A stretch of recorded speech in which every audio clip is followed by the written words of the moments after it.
Welcome to the Slop Temple. We pray this video helps. You start by making sure the physical chain is correct. Guitar to 1/4, cable into your interface to Mac.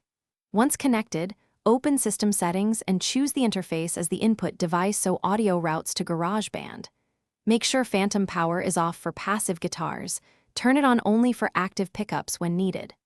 Then launch Garageband. You're ready to create a track tied directly to that interface and signal path. Now create a new audio track and select the correct input channel from your interface.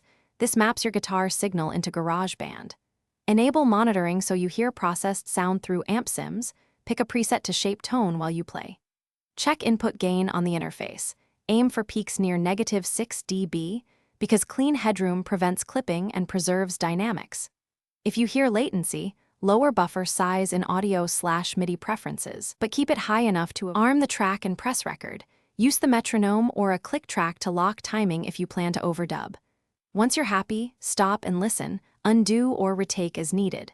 Save the project, then export the final take via export song to disk in the format you need. If you get no sound, recheck physical cables and Mac OS input selection, then examine GarageBand's input routing.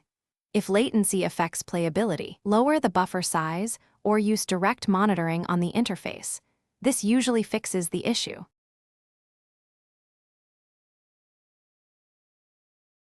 Thanks for watching. Consider subscribing if we helped you.